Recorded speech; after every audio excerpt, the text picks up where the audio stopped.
Steve? My namesake is Steve. He's on vacation. No, I don't even remember. No, Marcus. That's a legendary artist. Dallas.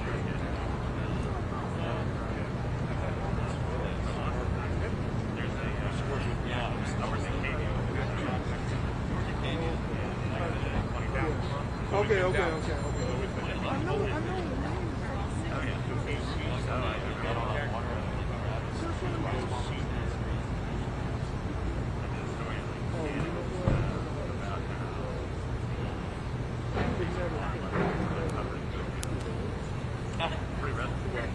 There was a Mark. No. There's a Mark Corner but I know that name. Everybody calls him. Okay.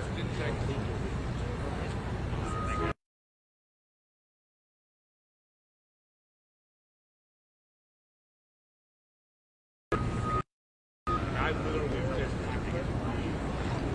really? had 3 weeks off now. And Because I know you this time of year. I'm done. I was on the air. I had 3 weeks off.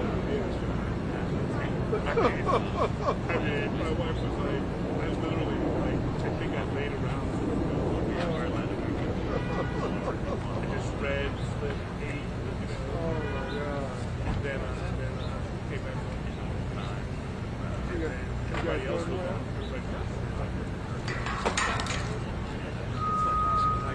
Absolutely. It's the one thing that I don't do. It's Not trying. building. The only person that has all these trips. Yeah, I know. We're going to Mexico. Then we're going to Libya.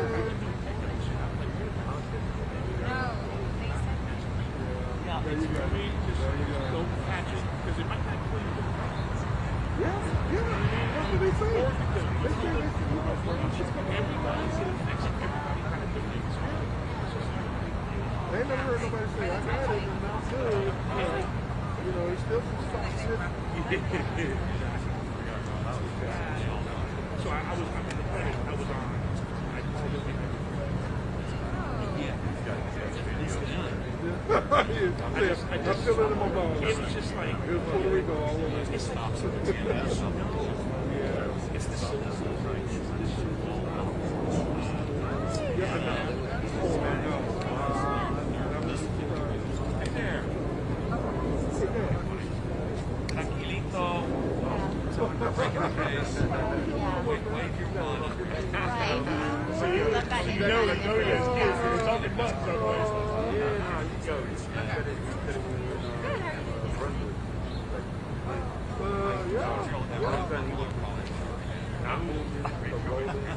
Yo, he's fast. Yo, straight fast. Like you, when you're blinking, Yeah. He's another technologist. But that's good. He's got that energy. But you know what? Running hard all day long. Running hard. And then at nighttime, he'll be like, don't let nobody put sugar around him. You know, it would be nice if we had some cushions. Yeah. Narcolepsy. Absolutely. People go like, let him no, run him to death.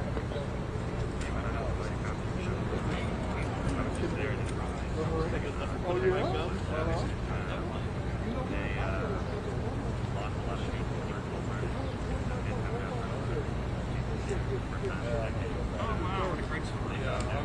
Yeah, that's right, Dominic. Oh, yeah. That's the good old stuff. Yeah, that's right. So go get some strong bourbon. So they can put it on sugar. Yeah.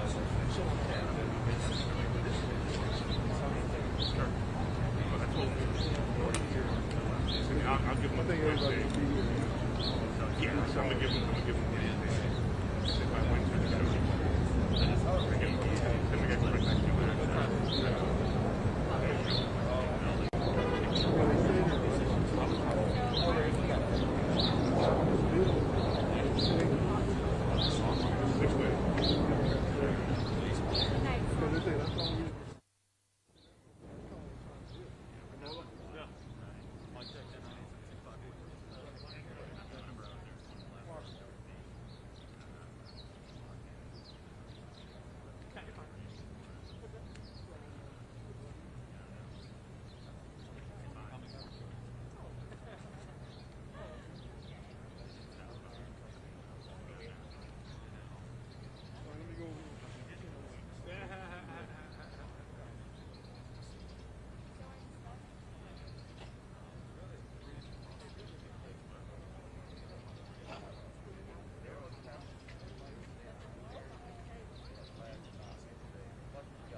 Ladies and gentlemen, good morning. I'm Don Ehrman with Metro Police.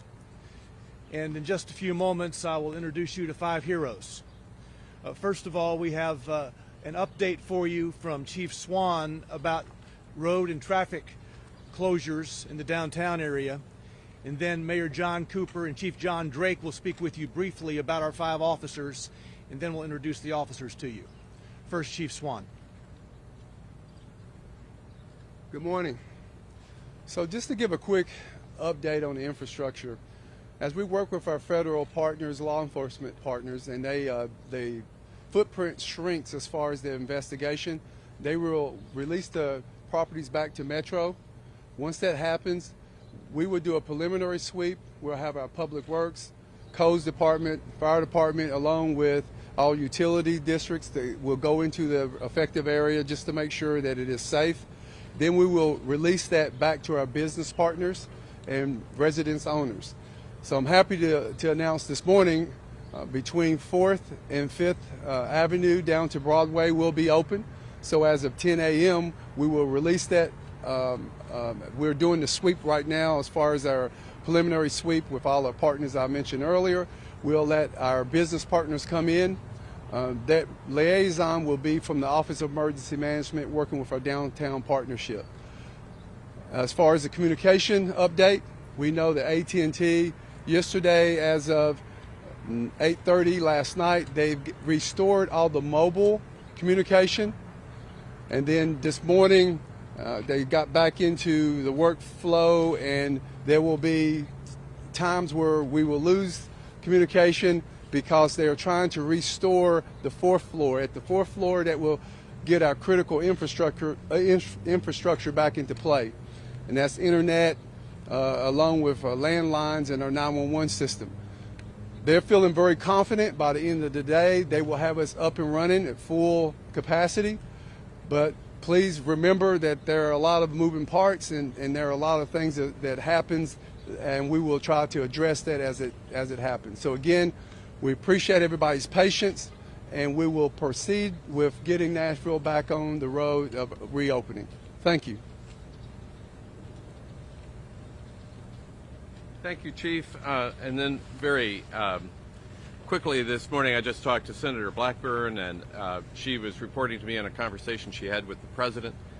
Grateful to her, Governor Lee, the delegation, Congressman Cooper, Fleischman, Rose, that federal help will be a priority here for rebuilding in Nashville. And of course, it needs to be. Our businesses have suffered a lot with COVID, and this doesn't need to add to that difficulty. And so everybody's working together really well to try to make that happen as quickly as possible. Today I want to recognize our 6 officers who saved lives here in Nashville. It's a great thing that our city has such heroes.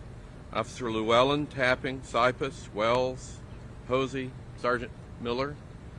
You know, their actions saved lives, and I think they may consider what they did was just a regular part of their duties. But we in Nashville know it was extraordinary, and it's thrilling to have them in our community, and we need to recognize their heroism. I know they're not accustomed to all of this publicity, but it's marvelous that we can celebrate the courage in our community. And the entire nation, I think, is grateful and deeply interested in hearing from them. And with that, let me turn this over to our Chief Drake, to do the introduction. Thank you. All right, good morning, everyone. Before the officers say a few words, I'd like to reiterate that we feel Nashville is safe. There are no known threats against this city at this time. But that's not what I wanted to talk about today. I want to talk about our men and women of our police department who do heroic efforts every day. But on this particular incident, officers responded to a shots fired call, and unknowing anything else at the time, they began hearing announcements that something was about to detonate coming from an RV. Immediately, they didn't think about their own lives. They didn't think about protecting themselves. They thought about the citizens of Nashville and protecting them. And they went about knocking on doors, and had they not made their efforts, we'd be talking about the tragedy of people and lives lost. So with that said, I'd like to turn it over to our heroes. They may not think they're heroes because they go about this job each and every day, but they are our heroes, and they had a really heroic effort that morning. Thank you. Well, it's my pleasure to introduce you to our 5 officers. Sergeant Miller is traveling out of town this morning and couldn't be here, but these 5 officers behind me graciously agreed to speak with each of you. What I've asked them to do is to come up one by one and talk about their response on Friday morning, starting with the officer who arrived first and then the other officers in that order. First, I would like to introduce you to Officer Tyler Llewellyn, Central Precinct overnight shift. Officer Llewellyn. Hello everyone, I'm Officer Llewellyn. Initially we got a shots fired call. I was running zone that night, so I took it. Officer Hosey backed me up. I arrived on scene. Initially I didn't hear any shots fired, nothing like that. We were told that shots were coming from inside the building at 178 2nd Ave North. Upon arrival, I checked because it's a liquor store / apartment complex and Airbnb that has the same address. checked the bottom floor, couldn't see anything immediately, couldn't hear anything. At that time, I requested a code to get access into the building. Was waiting on Officer Hosey to show up and the code. Shortly after Officer Hosey showed up, as soon as she got out of the car, almost immediately, the RV started making an announcement. Somewhere along the lines, don't quote me exactly, but there's a large bomb within this vehicle. Your primary objective is to evacuate. I wasn't quite sure what I heard, so I looked at Officer Hosey just to verify we heard the same thing, and then it started over. At that time, I called and notified Sergeant Miller. He said, get everyone you can out there. I requested all units available from our precinct to come. They show up. I asked Officer Toppin and Wells to block off 2nd and Broadway, 2nd and Commerce. They did. Officer Sipos and Hosey went inside to start knocking on doors, and Officer Wells came up. At this time, Sergeant Miller's there. I asked him for any further directives, stuff like that. At that time, we set up our cars to kind of set up as much of a barricade as we can, keep people out. We go inside. Just before we go inside, probably about 5 minutes after we're there, I'd say that the timer then started counting down. Officer Hosey and Officer Wells are the first ones that noticed that. In between this, I did look at the RV, noticed that all the shades were down, and kind of walked around it to see if there was a tag, anything like that, to try and get more info. I did not notice one. From there, myself, Officer Hosey, Wells, and Sipos went into the building and knocked on all the doors we could to notify as many people as we could that we had a possible public safety concern and that we needed people to evacuate.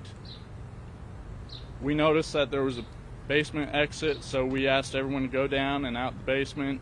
We essentially made contact with, I believe, 6, 7 apartments and asked them to evacuate. The rest, we never got an answer, so we moved outside and tried to move down the street. I went northbound towards the hotel up that way, and Officer Hosey, Sipos, and Wells continued southbound towards the other places. From there, pretty much sometime later, the music started, and I notified over the air to notify other officers, and then after the song, it continued to go back to the announcement for a little while. After it switched back, I did notice that there was a gentleman and his dog that came out of 217 2nd Avenue North. I noticed him. I went up to him to notify, hey, you need to get inside, notify anyone you can, and please evacuate. Shortly after that, the explosion went off. I got knocked to the ground. I immediately got up. Luckily, no injury, nothing like that. I noticed a gentleman in shock with his dog. I checked on him, got him inside, went back, checked on Sergeant Miller, who was inside his car at the time. He seemed all right. I opened his door. He was cutting his airbag that went off away. Then I ran down, noticed Officer Hosey putting out radio traffic, and I noticed Officer Wells, or Sipos, sorry, to my left. At that point, they seemed okay, so I ran forward into kind of the debris area. I noticed what appeared to be 4 people that came out of, I believe, 178 2nd Avenue North that we weren't able to get contact with. They seemed in shock and in awe of what was going on. At that time, to get their attention, I yelled at them and told them they needed to get to safety and run. They took off running northbound on 2nd. I'm not sure where they went from there. From there, I did a quick sweep of the road and everything else, see if I could see anyone else, and I noticed that the other cars were on fire in the area.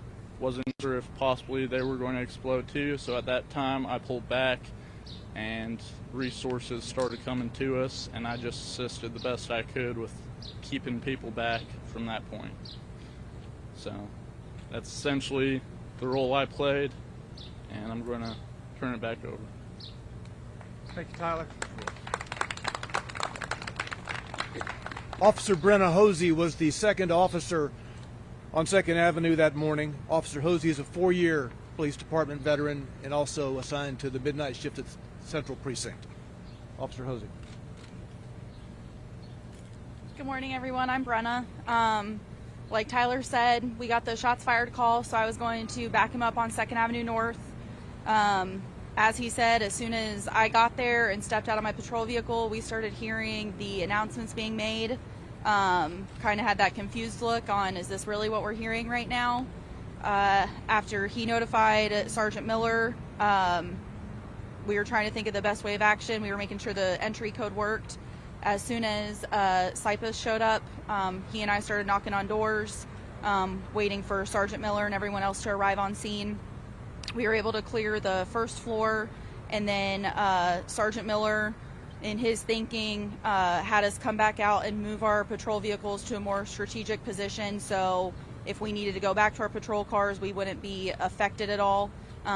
So I'm giving him credit for that, for probably not only saving our lives, but saving our patrol vehicles and the way that he had us positioned. So we go back in, start clearing floor by floor on the 2nd Avenue North apartments. Once we made contact with everyone we could and made sure that they were getting out of the building is when we started to move down, keeping in communication with dispatch, trying to get entry codes for all the Airbnbs that were on 2nd Avenue North, trying to make entry. At this point is when we heard the 14 minutes until detonation announcement, so we're moving as quickly as we can. We make it all the way down to 2nd and Commerce. There's actually a B detail officer that I'd been in contact with that lives in one of those apartments, asking him if he was okay, telling him what was going on, and then if he could start helping evacuate people out of his building, because we did not have access to it at that point. Once we'd made it to 2nd and Commerce, we realized there wasn't much else that we could do once we evacuated and made contact with everybody that we could. So I told everyone it's probably best that we just go back to our vehicles and regroup until the bomb squad gets out there and we figure out what we need to do from there. At that point, we had heard the 3 minutes until detonation. So myself, Llewellyn, and Cypos had headed back northbound on 2nd. I had made the turn onto Church Street while Tyler went to go talk to Sergeant Miller, and that's when the explosion happened. I was thrown forward, knocked to the ground, but I was able to catch myself. I was fine. At that point in time, I tried to get the air, but Amanda had beaten me to it, letting everyone know, or letting dispatch know, what had happened. I made a phone call to a loved one to let them know that I was okay, and then I ran to the intersection to check on Miller and Llewellyn to make sure they were okay. Saw Cypos running towards the intersection as well. That's when I got on the radio to make sure Wells was okay. Couldn't get a response from him, but from the blast he had some hearing loss. So that's when Amanda got on, said that he was okay. So I was just trying to make sure all of our people were okay, and then going from there, trying to figure out what was the best course of action to keep everyone that was either in the immediate blast area that we weren't able to evacuate, or anyone that was coming in, and how to best keep them safe.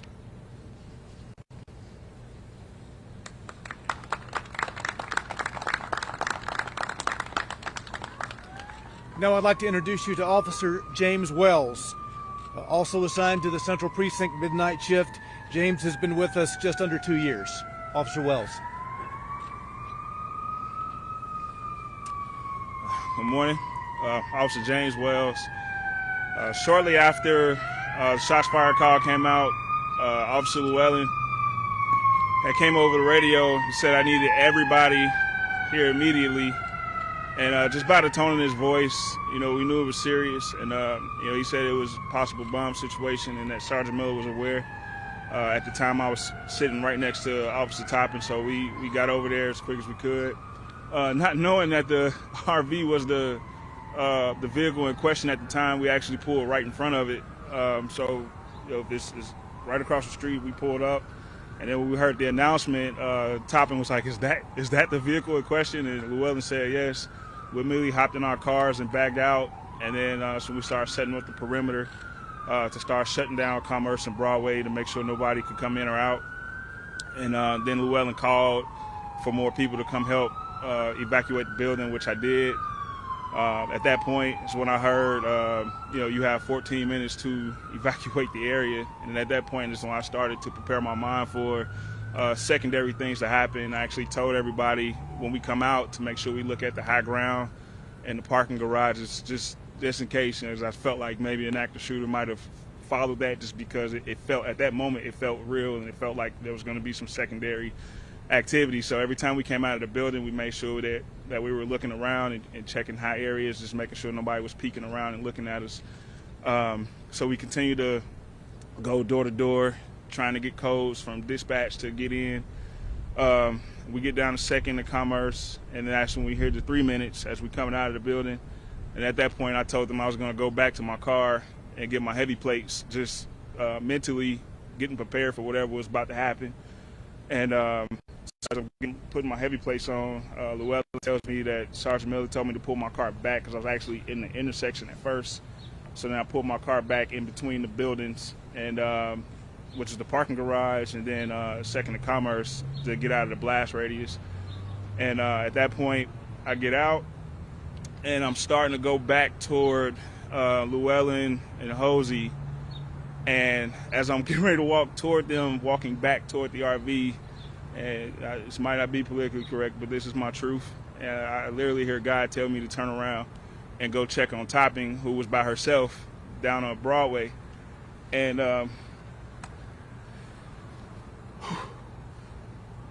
as I turn around, for me, it felt like I only took 3 steps, and then the music stopped. And as I'm walking back toward Topping now, I just see orange, and then I hear a loud boom. And as I'm stumbling, because it rocked me that hard, I start stumbling. I just tell myself to stay on your feet, stay alive. And I just take out in a full-out sprint, and I'm running toward Topping to make sure she's okay. And we kind of meet in the middle, and we just grab each other, check each other, and I'm yelling at her to get her gun out because, like I said, I felt like there was going to be some, it just had a feeling that, it's just weird. It just felt like something out of a movie. And so we're checking on each other, and she's asking me, she's telling me that they're trying to raise me on the radio. I couldn't hear, so I just lost temporary hearing in my left ear. So as she yelling, I'm saying what, and a couple of explicitives, tell her I couldn't hear. And they get me to the paramedics. I call my wife immediately to let her know, just before anything got out, to let her know that I was okay. And while I was in the ambulance, they were trying to get me to go to the hospital, and I just didn't want to be by myself at that moment, didn't want to leave them. And then I heard that there were 3 people that were injured, so I told the paramedics to take care of them. And I was like, per policy, I got 10 days to get checked out. So it's like, y'all go check on them, go check on the civilians. And then I immediately went to go find Topping, just kept asking where Topping was, and we found her, and that was my part in it.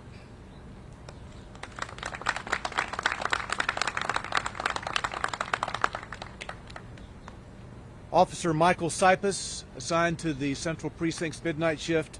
Michael's been with us also just under 2 years. Officer Sipus. Thank you. So I was I believe the 3rd or 4th officer on scene of what at the time was a shots fired call. I pulled up in front of the building that the initial call came from. Didn't know at the time I was almost directly across the street from the RV. Exited my vehicle. Heard it making the announcements, essentially telling us there was an explosive device in the vehicle, not to approach it, that we should be evacuating the area. At that point, I moved up the street a little bit, at which point I met up with Officer Llewellyn, Officer Hosey.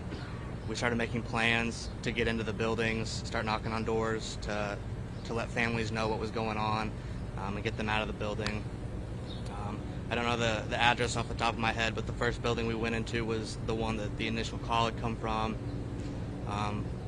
Between myself and all the other officers knocking on doors, I think we made contact with 6 or 7 families, informed them that they needed to exit the building to the what would have been the First Avenue side to keep them off of the street with the RV. After we worked our way through the initial building, knocking on doors, we went back outside, at which point we started working our way southbound on 2nd Avenue North. Like these other officers said, we were in communication with dispatch, who did a fantastic job through the whole incident. Trying to get door codes to get in and alert more families. I believe we made it into one more apartment building, if I remember correctly. I don't think we made contact with any families in that building. At that point, Officer Llewellyn, who was outside, let us know that the recording had changed. I believe that's when a song started playing. I don't know what the countdown was at that point. I know by the time we made it back outside after the last building we had checked, it was down to 3 or 4 minutes, I believe. At that point, we decided to work our way back up 2nd Avenue northbound. We had decided, like Officer Wells said, to get our heavy plates on to prepare for whatever might come after the countdown ended. At that point, I made it back up to Church Street. I rounded the corner to head towards 1st Avenue, where my car was parked. I'd actually just popped the trunk on my vehicle to get another piece of equipment out, at which point I just felt a push, basically. I was thrown into the trunk a little bit, turned around to see just a very orange sky and a lot of smoke, at which point I ran back towards 2nd Avenue North, as all the other officers did. Just wanted to make sure all the officers that I knew were in the area were safe. Like Officer Llewellyn said, there were a few people that had come out of an apartment building, so we did our best to get them out of the area as quick as possible. At that point, we just spent time keeping residents that had come outside, as well as pedestrians that were just trying to enjoy their morning, keeping them away from the area, trying to carefully explain what was going on and that they just needed to stay away for safety. Thank you.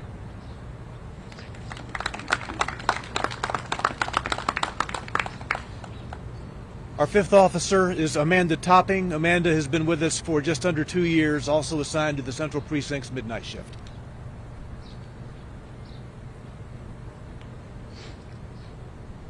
Man, they got me closing this thing out. Oh my God. All right.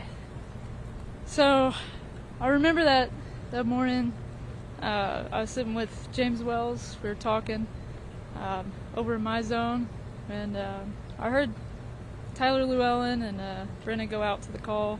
So we're kind of listening. This is an odd call. So we're sitting there, and my wife had just called because it's towards the end of our shift, so she was seeing what time I was coming home. And so I'm talking to her, and I'm like, well, we're about to head to this call. It's a little strange. So I hung up with her, and we head down there, and we get there. We didn't really know too much about it. Unbeknownst to us, we park right next to it. So, of course, we moved because that seemed ideal. So, I take my car down to 2nd and Broadway, and, Sergeant Miller wanted me to stay down there to help with, because, pedestrian traffic on Broadway, and, the buses were starting to do their routes and stuff. So, of course, I was listening and everything, and they went up to the apartments, and I kind of stayed down there and kept on going up to 2nd and Commerce to hear what the RV was saying, and that's just stuff that I'll never forget. The sound of the announcement saying, primary objective is to evacuate now, and it's a female voice, and yeah, it's just odd. And then, of course, I'm kind of pacing back and forth because I kept on having to turn pedestrians around. It was a weird feeling not being able to be with everybody else, but I knew that, I needed to stay where I was at. Because, you want to be in your detail, especially when you just have a feeling something's not right. And something that weird, just, you don't get stuff like that. So, but I was standing there by my car, and I heard Tyler say that music just came on. So I got, I went to go get closer, and I heard it, and I was like, oh my gosh. So I was about to get on the radio and say, I know it's almost not my place, but like, everybody's getting out of the buildings, right? We need, I wanted everybody to be safe. But then I saw a group of them, which I couldn't really tell, but I was assuming was Brenna and Sipos and Tyler, walk around the RV back towards their cars. So I kind of saw them. and I started walking up to 2nd and Commerce because I wanted to talk to them. I wanted to know, like, do we need to go to more buildings? What do we need to do? You know, I was just getting really antsy, and I just talked to my wife again. Just told her that things were just really strange. And so, but as I'm walking towards them on the right side of the road, the right side of 2nd, I see Wells at his car, and I was like, well, he's closer, and I'll go talk to him, see what we need to do. So I don't know what told me to do this. It was really weird, but I decided to change my direction, go on the other side of the road, start walking towards Wells. So as I start walking towards him, you know, he starts walking towards me. You can see on the camera too, the footage, I've seen it. And I told him I didn't think anybody'd ever believe him how close he was. And I was probably about 10 steps away from him, 15. And we're just walking towards each other, and I just saw the biggest flames I've ever seen, the biggest explosion. I mean, and I just saw orange, and then him, and I saw him stumble, and I felt it. I felt the heat, the wave, and I don't know how I kept my footing, but I kind of blanked and I couldn't see him for a second, and I just lost it, and I just took off in a sprint towards him. And like he said, I've never grabbed somebody so hard in my life. I grabbed him, he grabbed me, and we just ducked into a doorway because we didn't know what was coming afterwards. And I'll never forget the window shattering after the blast all around me. It kind of looked like a big prop from a movie scene, all the glass breaking at once. You know, it hit me all over. But just being able to hold him and grab him, and then the first thing I could do is, you couldn't hear anybody at first. It scared the heck out of me, but you know, just 423, there's been an explosion, and sent multiple medics because I didn't know what we had. And I was so scared that I just lost my entire detail because I didn't know where they were. I just saw them pass by it. So after that, we just, you know, made sure that we felt a little bit safe enough to go back and regroup. And luckily I heard everybody on the radio, and didn't know how okay everybody was, but I knew everybody was alive. And so I was happy to hear that nobody else was seriously injured, but that's pretty much it. Yeah, can I go now?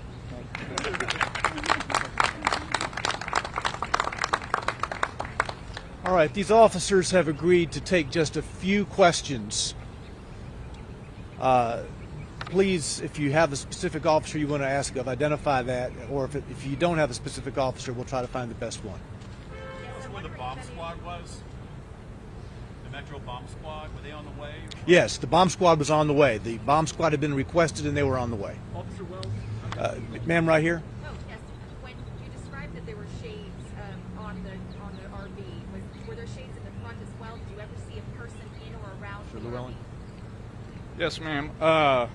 The front had a shade as well to keep view completely obstructed. All the shades on the back windows were down as well, so you couldn't see in at all. I didn't see any person in or around it at all. When I first arrived, I did notice RV, but with it being Christmas, I was like, maybe they're just visiting family and parked there. So I didn't pay much attention to it, but I did not notice anyone outside around it either when I first arrived. Did you say that there were no tags on it, or did I mishear? There, to my recollection, I went around behind it, just double check after the announcement started to see if we could get a tag for more information and stuff like that. I did not notice a tag anywhere. I didn't notice any kind of bracket for a tag even. So, unfortunately, couldn't give more information. Talk about the song. Yes, what I specifically remember, and we found out later, what I remembered was downtown where the lights shine bright. Later, the ATF agent I spoke to pulled it up, and it's Downtown by Petulia Clark was the specific song that was played.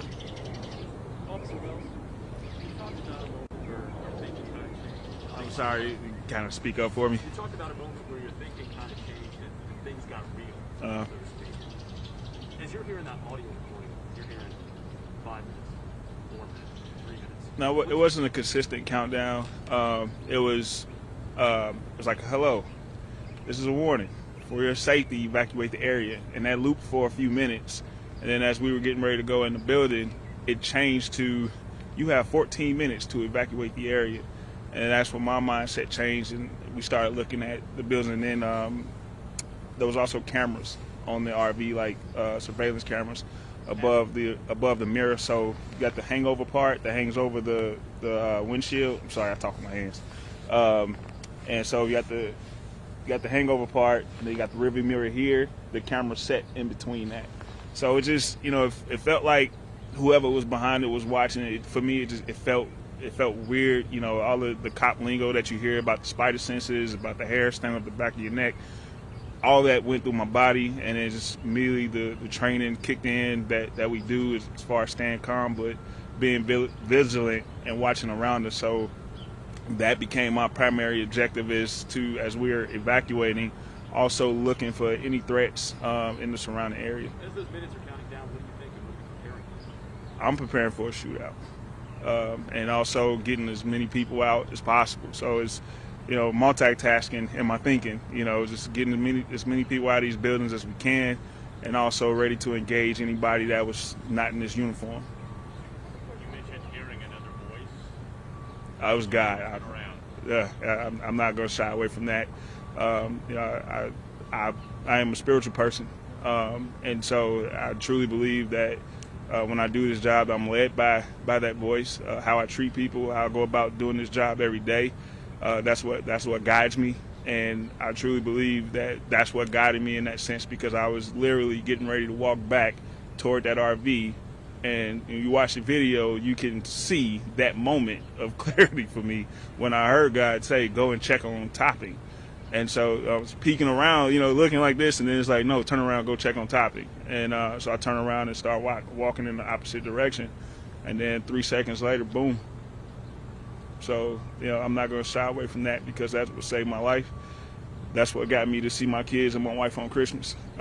And good to see you has a completely different meaning for me now. So, Can we do 2 more questions about anyone else? Yes, ma'am. How close were you Thursday compared to how close this group is now? What do you mean close as far as? Connected forever. Yeah, obviously, I already had a genuine feeling for all of them, but of course this is going to tie us together forever, for the rest of life. And so just, the love for them is even bigger now, and Christmas will never be the same for any of us. So. Officer Hosey. Yes, sir. We spoke to a mom who has two kids, and described the moment that a police officer, certainly a female police officer, came to them, and when the officer heard that she had 2 kids, she insisted even more that they evacuate. Do you remember that moment? If it's the woman I'm thinking of, she lived in 178. I remember knocking on her door. It was Cypus and I knocked on her door, scared the bejesus out of her. I told her that there was a threat in the area and that we needed her to evacuate. She said, okay, let me get my kids. And that kind of just put my heart up in my throat. I don't have kids, but I have cousins and nieces and people that I love that are small. So I'm thinking maybe 1 or 2 kids. She ended up having 4 kids. And so as she's getting them out, and she's got a stroller and she's got 2 in there and then 2 helping her get stuff. And I'm asking her if there's anything that I can help her with to help make this easier. She said no, she's okay, but she's being a little bit more insistent on what's going on. And at that time I kind of tell her there's a more serious threat and that's why we need you to go. So I'm thankful that we were able to make contact with her and that she was awake and able to evacuate. This has obviously been extremely emotional for you all. Yeah. Have you been able to make any sense of it? No, I mean, when something like this happens, it doesn't make any sense. And I was telling some other officers, if this is something you said would ever happen in Nashville, I would say that this was at the bottom of the list of anything that I thought would ever happen. And who knows why. Question for Chief Jane. Did any of the officers find any evidence of shell casings, or did you even have time to look for that original shots fired call? Not in between getting the call and then having to evacuate everyone. Where the shots fired call came from, we did not find any evidence of shots being fired. No shell casings, nothing like that. Anyone in the building that we made contact with said they didn't hear anything like that. So there was like the question that we raised was the loudspeaker that we heard playing gunshots to make it appear like shots had been fired. That was just a theory we came up with. We don't know if it actually happened or anything. I had a question over here. Yes, for Officer. You described the moment that you saw a man walking his dog. Have you seen, there's been surveillance video of that moment. Have you seen that video yourself? No, ma'am, I have not. How does that know? Because, I mean, we talk about how you guys have saved people's lives that day. How does that feel knowing that? Overall, I don't know for what reason the gentleman or female, whoever it was that actually did this, gave the notice. I'm just grateful that we actually had time to try and help people clear out. I saw that gentleman. Gut instinct told me go get him and tell him to get inside, get his family, get out. And overall, I did that, and I'm just grateful that none of the shrapnel or anything like that hit me, him. I'm a big dog lover, so it's dog too. So just very grateful that no one was seriously hurt. Do you know the circumstances under which the 3 people who were injured, how they were injured or where they were at the time? I personally do not know any of those circumstances. One more question, please. One more. Yes, sir. Was the sound coming from a loudspeaker outside of the RV or from inside? To me, it sounded like it was coming from inside the RV. Through the window? I don't know if they had like a mounted loudspeaker, kind of like our patrol cars do, to where it's in the grill, or what. But I heard it coming from the RV itself. So, yes, you could hear it almost all the way down to Broadway and all the way up to Union almost. So. Had you seen the RV before when you were patrolling? I'm sorry, Sorry, had you seen the RV before during your patrols of the area? No, I didn't notice it earlier in the night at all. And like I said, I noticed it when I first showed up, but with it being the holiday, I didn't think anything of it because people possibly visiting family. Or even in past weeks? No, I haven't seen it in past weeks or past nights even. I know there was one other over here. You're lucky to be alive, officer. Yes, I feel very lucky to be alive, say hello to my family, say I'm uninjured, as well as all the other officers. I'm very grateful for the quick response from fellow officers, NFD, and everyone else. The person of interest. Thanks, Tyler. Thank you very much. Is the person of interest on the radar? So, ladies and gentlemen, I want to emphasize these officers volunteered to be with you this morning. They weren't ordered to be here, they volunteered. And for those of you who applaud,